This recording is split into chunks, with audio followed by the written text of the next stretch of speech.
and we will start our meeting. So welcome everyone to the Utah Rotary E-Club meeting for the 22nd of February of 2017. We're glad those that are able to join us live can be here with us, and those of you that will listen later on.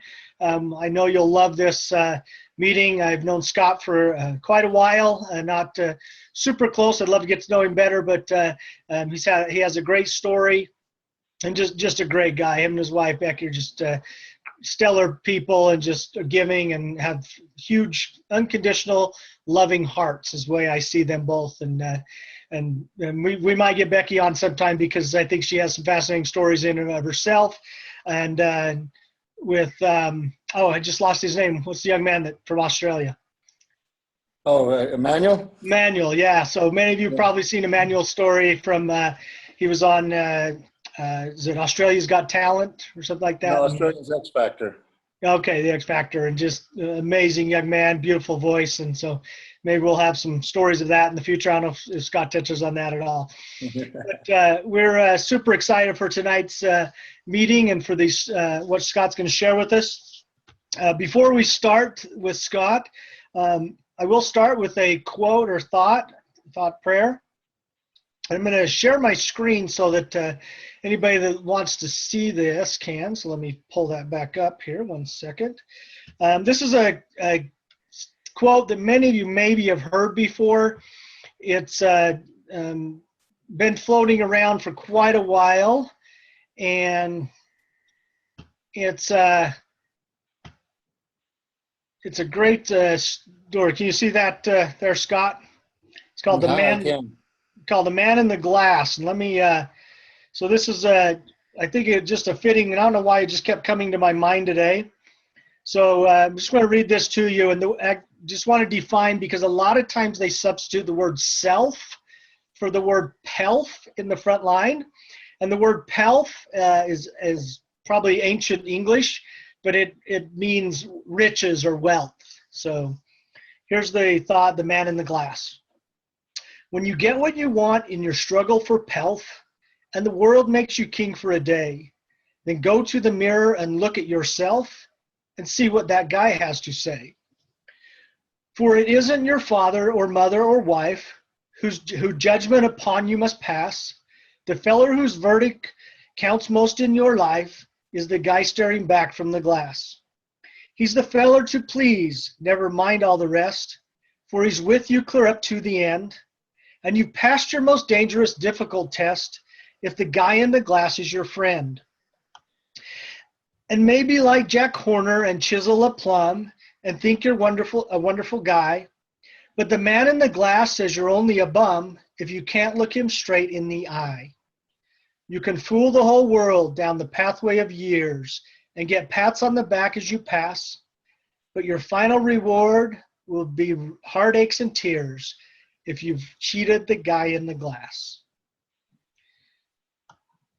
So with that thought of all of us, I hope I think it goes along with what Rotary stands for, and service above self and genuine and honesty. And as we wrap up today with the four-way test, we'll see that that's right in line with what we believe and who we are. So it's just been on my mind a lot lately as I've worked with organizations and doing some evaluations and help them grow and succeed. The one announcement I have for the group is upcoming in May. I'm going to pull this up super quickly. Okay. And upcoming here in the month of May, we have the district meeting. So let me get you the exact dates. This is from Devin. Hopefully. All right, I think it was May 18th through 20th in Park City. So just encouraging everybody to sign up for the district meeting coming up. And if you can attend, that would be wonderful. And I'll send out some details or put them as a link on the website. So let everybody log into that and see if you can attend. Other than that, I think we've got some, Tiffany, just a quick thought on my mind. I'll just let you know I've got the invoice for Rotary dues. I'll forward that to you so we can pay this quarter's invoice. If anybody, Okay. What's that? I just said great. Thank Okay. you. And I can talk to you about tomorrow when I possibly see you or talk to you. I'll talk to you later about that. And then also anybody that hasn't paid their quarterly or yearly dues, we're trying to get that squared away to see who hasn't and who has, and let you know, so that can be taken care of. We can make sure we have our funding in place for our Rotary International and whatnot. All right. Well, what I'd like to do is introduce our speaker for tonight. And our speaker is become, he went viral. I don't know if he intended to go viral or even knew at that minute at the time, but he, I think just as a genuine father trying to teach a lesson, wanted to help his kids understand the values that he was trying to teach them. And many of us know that it's not always the word we say. Scott, for years I've told a story in my trainings that I'll tell the story that my daughter will walk out of her room and she'll walk right past me, and I'll look at her and say, "You're not wearing that out of this house." And she'll go right past me out the door. And when she gets out to her friends and they'll go, "Are you going to wear that?" She'll run right in and change her clothes, right? And so often, who delivers the message and the power of it? So when I first saw this back, I believe it was in 2013, right? This picture, I thought, man, that's a dad that really has the ability to get a message across to his kids and truly loves them. So Scott, we're super excited to have you on with us. One of our club members actually asked me if I could reach out to you and have you speak to us. So with that small introduction, I'll let you fill in any details, but I'll turn the time over to Scott McIntosh. All right. Well, thank you very much. I appreciate that. Great introduction. Thank you. And it's good to be with you, Larry and Joyce and Tiffany. And I think Brent's going to join us here pretty quick, you said, right? Yep. So of course, there's other people who are out there that are going to be listening to it later. And so basically, you know, I've been thinking about this and things I wanted to talk about. Obviously, we're going to talk about a little bit about some creative parenting and some things that I've had work and had things that didn't work so well.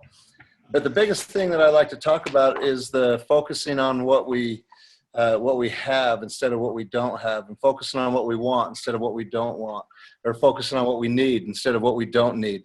When we change that focus, great things happen. And until then, we're always going to be struggling. And so it's fun to be here with the Rotary. I've spoken at a couple of Rotaries. I think that's, Larry, where you got my name was from somebody who had heard me at one of them that I'd spoke at. And it's fun. I enjoy going around and sharing this message. It's just exciting to be a part of people's lives and to meet new people. I'm a people person who likes to just get out there and have a lot of friends. And so I wanted to start off, though, first thing, before we get into all those other items that we talked about, is basically going over a few things that have made me who I am and where I am today. Because I don't know if you know who Kevin Hall is. Kevin Hall wrote the book Aspire. And if you haven't read that book, I would highly recommend you get that book. It's an amazing book. And it's about the power of words. And so today, Kevin had us on we had Kevin, on our podcast. We have a podcast that's called Life in 22 Minutes that Becky and I, my wife, put together. And every Wednesday at 2:22, a new episode comes out. And I'm crazy about twos. I'm this weirdo when it comes to numbers. And so that's why we've chosen that, just to do a brief sketch of people's lives in 22 minutes. And like I say, it comes out at 2:22 because I'm like psycho. But anyway, today he talked about some really neat things in this book. He has The Power of Words, Aspire. He talks about a word called Genshai. And that word is an Indian word, not Native American, but Indian from India. And that word, it just means to never treat a person in a manner that would make them feel small. And that includes yourself. So to never treat anybody in a manner that would make them feel small, including yourself, and that's difficult to do. A lot of times we will talk small about somebody behind their back, or we'll even say rude things to people. But those aren't even as likely as the things we'll say about ourselves. We'll put ourselves down. We're not good enough, and oh, I can't do that. And we don't trust who we really are. And so that was one of the words that leads into some of the things I'm going to talk about today. The other was the word namaste, which means the divine in me salutes the divine in you. And each one of us are an unrepeatable miracle. Every person on earth is an unrepeatable miracle. That, as Kevin said, that out of 100,000 trees, there's no two leaves that are alike. And which tells me that every person on earth has a unique gift, has something that's their gift to the world. And so for us to have the namaste, to salute the divine, it's to salute that greatness. And but I also believe that if we feel inferior in certain settings, we're going to feel superior in other settings. And we're all the same. Basically, we're all the same, and none of us are superior to somebody else. So it gets confusing when we talk about saluting that greatness, because it sounds like maybe they're greater than us. That's not true. They have a unique gift. That gift is their greatness. I have gifts that I don't want to burst any of yours bubble, but I have gifts that you don't have. And I have talents that you don't have. And there's things that I have that I can offer to every person on earth that's going to bless their lives. It might be different gifts to different people, but every one of you has a gift that will benefit my life. That's pretty spectacular. And so when we salute the goodness in each other, that's a pretty powerful word. So he talked about that as well, and he talked about passion, and passion being the ability to suffer for something. And so we say, oh, I'm so passionate about that, or oh, that's his passion. Is it our passion really if we're not willing to suffer for that? Because that's where it breaks down, and that's where it gets into the root of the word, is to suffer for something. And so having said that, we're going to get going on a few things. We're just going to kind of go down this little road and talk for a minute, and we'll go over and tie all this in. So what if some of your greatest challenges are actually your greatest strengths? Have you ever thought of that? That the things that you're the most afraid of could actually be the thing that, your God-given gifts, your divine gifts, that are going to make you the best person that you could ever be. I want to share an example, and I haven't ran this by Becky. She might tell me, hey, you can't do that, but I think I can. So I've got a friend, a dear friend, and I've heard her tell this story many times, so I want to share this with you. But this story starts off where she was in a church setting, and every person that she was around kind of knew her insecurities. They knew that she was afraid to give talks. They knew that she was afraid to say prayers. She didn't want to answer questions. She just wanted to be a fly on the wall and just sit there and enjoy the service and not, I'm going to adjust my computer here for a sec, and just enjoy the meeting without having to participate. Well, one night she got caught, and she was in the hall as she was walking towards the meeting, and somebody asked her if she would give the prayer. And she looked around to find all of her friends who were supposed to be standing there that have all been on cue. Whenever anybody asks, they jump in and say, oh, I'll do it, and they weren't there. And she didn't feel that she had any other thing to say other than, sure, okay, I'll do that. So they start off with the announcements, do all the things they're going to do, and they announce that she's going to give the prayer.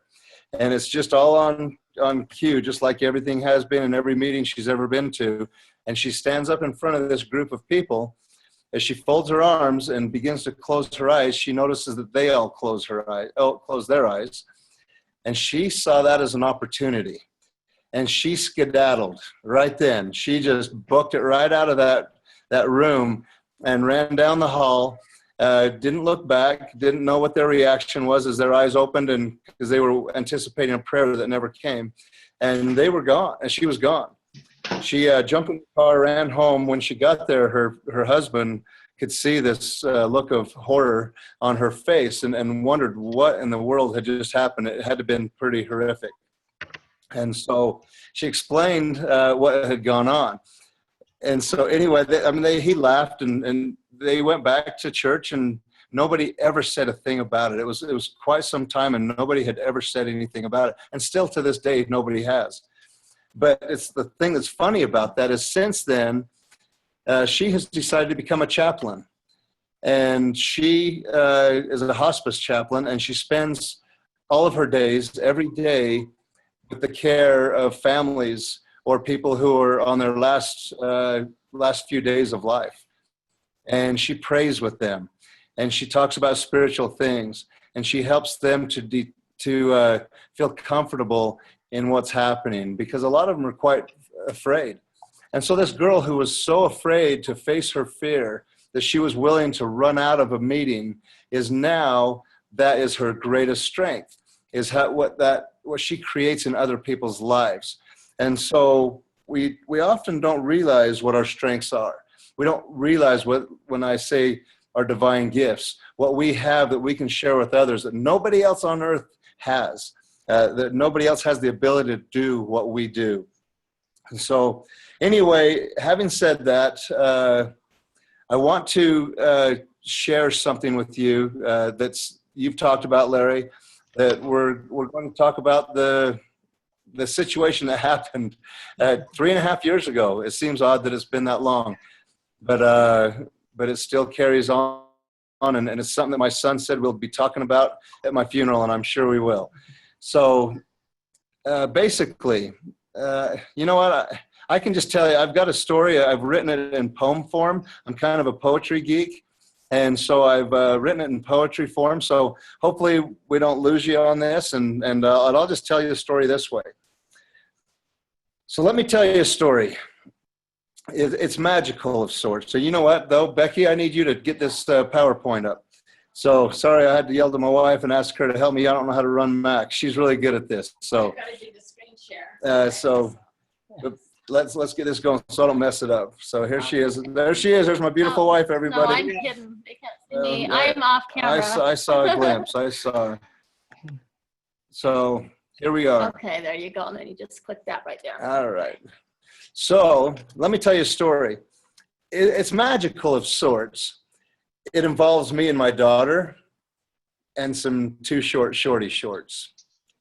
It was early on a Monday night, and miniature golf was in the mix, but not before we went out to eat some Japanese with them chopsticks. Well, my wife had asked my daughter to make a change in her attire. Her shorts were too short. Who knows what can transpire? Well, whatever, I'll just stay at home. That's what my daughter said to her. But what do you do when they're near full grown? Well, as any darn good dad would do, I came up with a plan to make them laugh instead of fight. Why, they would call me Superman. So up the stairs to grab some jeans, I rummaged through my clothes. These would only be worn once, but only heaven knows. Well, I found a pair of tattered jeans beat up from lots of use. And with scissors, I cut them into shorts, barely hiding my caboose. The pockets were hanging out the bottom, just like the kids nowadays. Well, I tried them on. No, not a chance. I cut some more, now so short they would amaze. They were perfect. To my liking, these pants I did convert, but to make the outfit all complete, I needed me a shirt. One reached up and grabbed me. Best dad ever. Best dad ever was on the chest. This would be the cherry on top to my modesty request. So down again to meet the family in my newly adorned outfit, a short pause to muster strength and need to recommit. How could I gain that extra courage to draw on self-esteem? To have my daughter feel my love, now that would be my dream. But I wanted this lesson to make a point, to sink in a little deeper. But standing there in them Daisy Dukes, a man can seem a creeper. But with chest puffed out and chin held high, I met my wife's first glance with a worried look upon her face that said, "Honey, what happened to your pants?" Well, I told her what the plan was, to uphold the family name, to teach my children modesty, but her look was still a shame. Well, she quickly climbed on board because she's an understanding wife, not knowing for a second, though, how these shorts would change our life. Well, we got in the truck and we drove to town. Neither of the kids had known of the spectacle that sat right in front of them because their faces were in their phones. I shocked the kids when we stopped to eat and I stepped outside my truck. Why can't we have a normal dad? This is just bad luck. Well, I wanted to hear these words come out. Dad, you're such a sport. I love what you just did for me. Now let's go home and change our shorts. Well, if I'd have held my breath for those words that never came, I'd be dead and buried now with only me to blame. But drastic times calls for drastic measures. So we went inside to eat. I tried my best to avoid those stares. It was tough to be discreet. But with hand on hip, I read the choices of the meal that looked the best, not knowing that my kids snapped pictures. Now let me tell you the rest. 10 minutes sat and eating now, feeling glad I'm not a quitter. All at once my son blurts out, "Hey, I've got 60 shares on Twitter." He went on to say that he'd posted a picture. It was being seen by all. He showed my wife, then my daughter too. Now they'd get on the ball. My wife signed on to Facebook. My daughter to her Tumblr. Both posted pics and stories too. I felt outnumbered. What the heck? I had no pride. No pride left. My lesson had met the devil. But to give up now would admit defeat. So let's take this to another level. So all at once I blurted out, "Hey, miniature golf's still in the plans." Well, that's when they gave me goofy looks. But then it soon began because we golfed all night on borrowed nerve, amidst those stops and stares. Nervous though to pick up the ball for what it might just bear. We grabbed some shakes, then headed home. Was a lesson learned? Time will tell. What's for sure, she knows of my concern. I didn't need to get uptight or read the riot act. Just teach with love and humor so she didn't feel attacked. Well, we still laugh about that night when we were all good sports, but they'll never give their dad another reason to wear them shorts.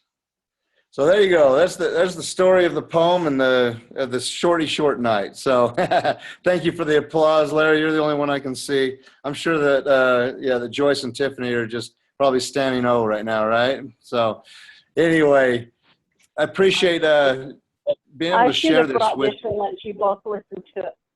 You would have loved it. It was adorable. Thank you. So I appreciate you that you let me share this with you tonight, because this was a big life-changing moment for me.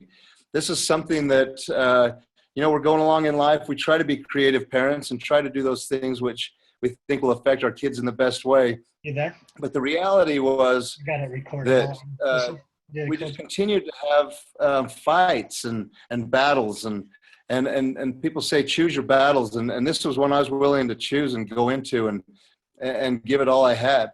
But every time we would talk about modesty or the dress, it was always ending up in a fight. So this one night we decided to just have some fun with it, and I say I did this. My wife honestly had no idea I was going to do this. And she was as shocked as the rest of the family. But my daughter hit it right on the head, where she said, when we got to the restaurant, she says, "I don't care what you do." She goes, "This is going to make you look stupid, not me." And she was right. And so the last thing I wanted to do was shame her.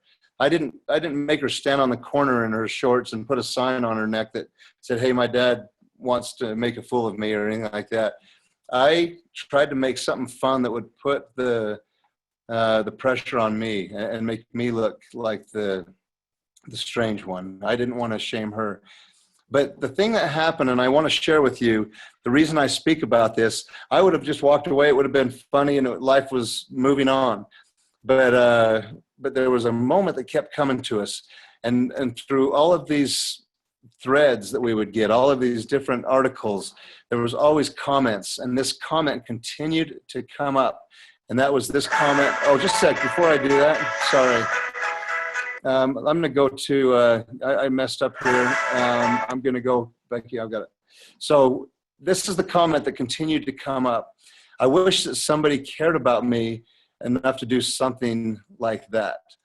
And when I saw that, that broke my heart, to think that there was people out there that just didn't have people in their lives that cared enough about them, that they would be willing to do something like that.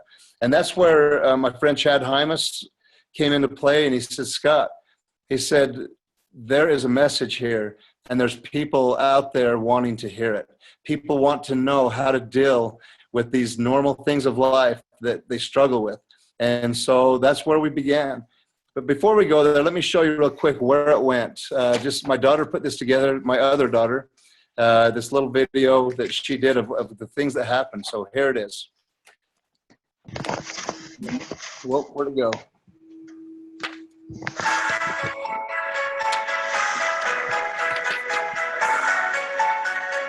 Scott McIntosh doesn't dress this way as a habit, but a lot of teens and young women do, including one of his own daughters, and the Utah father doesn't like it.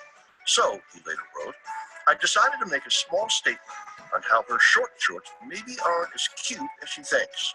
We have heard actually from all around the world. When you look at this man, you may think what you want, but I see one of my personal heroes. The dad whose fashion advice for his daughter has gone viral. Well, I saw the story on the news today. It made me laugh. A Utah dad. It's a really beautiful way to show your kids what matters to you. I love this dad. He's awesome. He gets Dad of the Year award. So I think, good for you, Dad. What an amazing thing. What this father did was an excellent way to get this message across. It does show you that your father loves you enough even to make a point like this. All right, so there you have it. Basically, when you turn on the TV at night and Jay Leno is talking about you, that gets overwhelming. When you're on your way to work and you get phone calls that says, "Hi, this is CNN, this is Fox and Friends, this is Rachel Ray, this is Steve Harvey, you know, this is Today's Show, this is Good Morning America." It was crazy that all these people wanted to talk to me. And it made me step back and think, what was it that they were looking for? Were they wanting to talk to this guy that looked so ridiculous in his shorts? Because frankly, I saw John Stockton play basketball for years in shorts like that, and nobody made fun of him to this point or put him on all these shows. It wasn't about me, and it was about that lesson of what I was willing to do for my kids. And it got me thinking, though, because as I started off at the beginning of this show, it's focusing on the things that are important, focusing on the things that are important instead of what's not important, focus on the things we have instead of what we don't have, and focus on what we want instead of what we don't want. And basically, I'd lost focus a little bit. All I could see was shorts. And that's where I've learned a lesson in the backspin or the back eddy of this, is the fact that I needed to learn a lesson as well. My daughter, I felt could have stepped it up in the modesty, right? And worn longer shorts. And she was trying to fit in and do the things that kids do. But the reality is, all I could see was those shorts. And I lost focus of how awesome, how amazing, how brilliant, how intelligent, how wonderful my daughter is. And she really is. I'm not just saying that. She really is. And I lost focus of that for a minute, and all I could see were shorts. And so basically, I just wanted to, make sure we talk about that a little bit, because I think we all have, we talked about it earlier, the divine inside of us. Each one of us have our own talents and gifts. And she had talents and gifts that I was overlooking because all I saw was these shorts. I want to ask you a question, and I've got two people. Who's the picture? Is this Joyce or is this Tiffany that I'm seeing? Yeah. Oh, are you muted? Up. Sorry, that's Tiffany. Here we go. That's Tiffany. Okay, cool. Hi, sorry. There's your name up. So perfect. I just want to know who we had there. But now that we've got Larry and Tiffany and myself that we can see, we have Joyce on there as well. But I'd like to ask you, I ask this question to groups when I speak to them, how many of you can draw? So I'll ask you two. How many of you can draw? Raise your hand if you can draw. Ooh. Larry, you can draw. Nope. Typically, if I have a group of 100 people, I might have 5 people that raise their hand when I ask them if they can draw. And so then I ask this next question. If I was to go down the street to the elementary school and walk into the kindergarten class and ask those 5-year-old kids how many of them can draw, how many hands are going up? Every single one of them. Every one of them. All of them are going up. Yeah. Yep. And so basically, something has been lost from the time we were 5 to where we are right now. Whatever age we are right now, if we've lost that ability to feel like we can draw, maybe somebody else told us we couldn't do it. Maybe we saw somebody else's drawing next to ours and we thought, oh, that looks really good and mine not so much. So I can't do this anymore. And we gave up the thing that we loved. Do you remember during those times in that age to be able to just draw and how fun that was to go through that huge box of crayons and just have fun with it? And somebody took that away from us, and it might have been ourselves. It might have been our own voice, because our own voice is the loudest voice we hear. So I want to share a story with you real quick. I have a daughter named Kelsey, and she's amazing. She just loves to sing. That girl's like a canary, and everywhere we went in our house was music. She just sang continually all the way growing up. And so Kelsey one day decided to send us her greatest hits. She's married now. She lives in St. George, and she's graduated from Dixie and just living her life down there, having a great time, giving us grandchildren, which we love.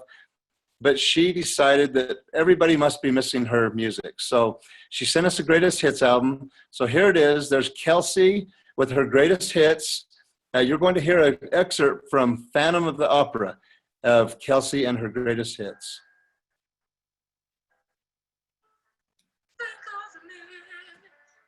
Maybe I failed to mention that she doesn't sing well, but she sings.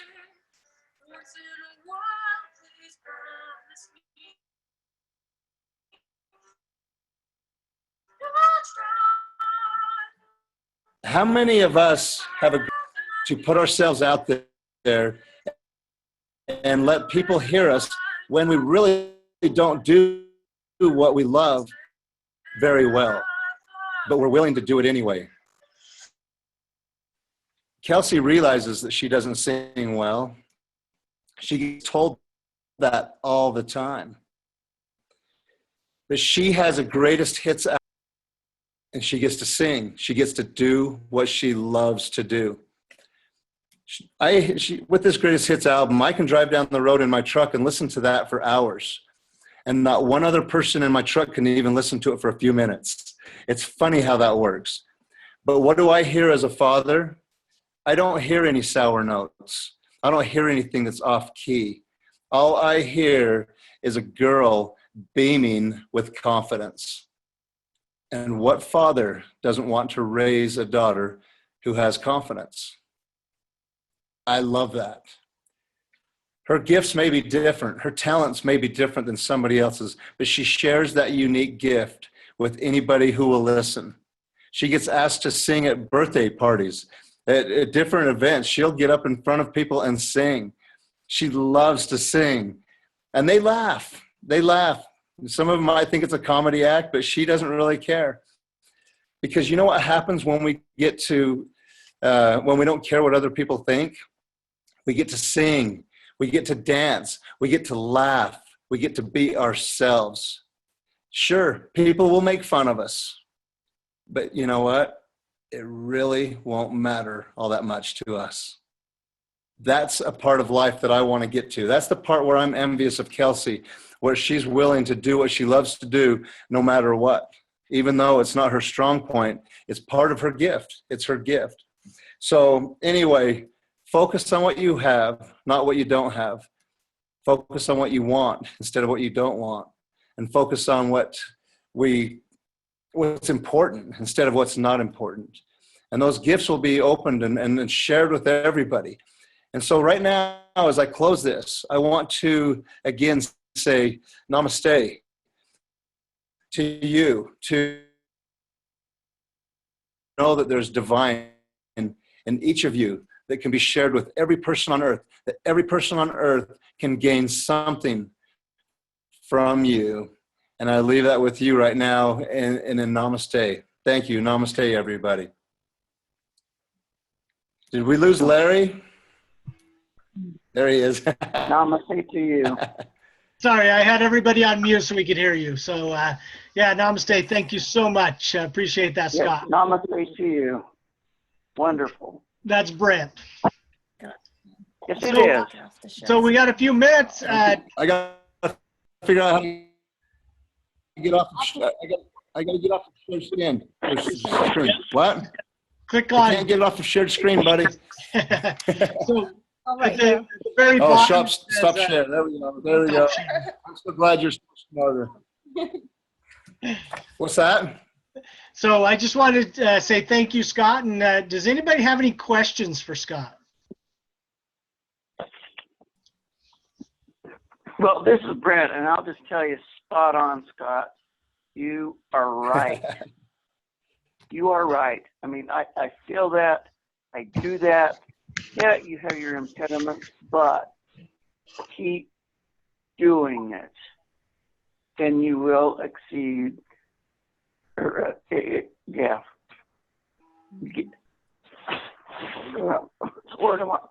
Anyway, confidence and belief, which puts you back in the consequence. It's their intro. Wonderful, wonderful, wonderful. Stay strong, people. Thank you, Brent. Appreciate it. Anybody else have a question? So Scott, I have one curious question on all these people that contacted you, all the TV shows, everything. Who's the one person you met through this that surprised you the most? I met Regis Philbin, which was really cool. So Rachel Ray had him on as a guest host that day, and so that's why I chose to go to Rachel Ray. She invited us. Steve Harvey invited us, and so did the Ellen show. And everybody gets mad at me for not going on Ellen, but it was like, you know what? I'm an old guy. Regis is the coolest guy ever, and so I could only choose one, because once I chose one, the others weren't interested. They had to be the first person and the only one. And so we went to Rachel Ray, flew to New York, and we got on there and met Regis. He's a tiny guy. He's just tiny. Wonderful. Fun. Thanks, Scott. All right, Scott, we appreciate you so much sharing your message, and that gives us a lot to think about and a lot of thoughts. With that, I will wrap up with our four-way test. Let me put that up on the screen. So Larry, where are you? You like that, Tiff? I'm glad somebody got online to see. I'm in my home office, but that's a picture I took a couple years ago in Long Beach. Huh. I travel everywhere, so I figured I'd throw up a green screen and put up pictures from around the world as we do our meetings. So I wish I was in an office chair on a beach, but sorry. So those of you that can't see where I'm at, I've got a green screen behind me and a picture of beach and kite surfers behind me. So log into our website, check it out. I'll get it posted up there the next day or two, and you'll be able to see us. So anyways, Cool. our 4-way test. So as Rotarians, this is what we believe of the 4-way test of the things we think, say, and do. Is it the truth? Is it fair to all concerned? Will it build goodwill and better friendships? And will be beneficial to all concerned? And if Natalie was here, she'd say, is it fun? So we want to have fun serving humanity. So we'll make sure we do that. Fellow Scott Rotarians, provided that tonight. Thank you. You bet. Thanks, Brad. Appreciate your time on tonight. And we'll be in touch. And hopefully we can, as we move forward, have more people join us. And many will be online and comment about this. So, Scott, again, thank you so much for spending your evening with us. And Thank you. at least you have a short commute home. And Becky, thank you. That's right. And thanks for sharing, Scott. And hopefully we'll, in the next little while, have you come on and share your story, because I know you have a great one as well. Yeah, well, thank you. Yeah, Becky says thank you. Oh, thank you. I didn't hear. Oh, man. So thank you very much for the invite. That was wonderful. That was fun. Absolutely. Well, You bet it was wonderful. thanks again, and we will be in touch soon. And if I can find my button, we'll stop the record. But thank you, everyone, and we'll be in touch soon. So thank you all. Thank and have you a great all, and yes, we will.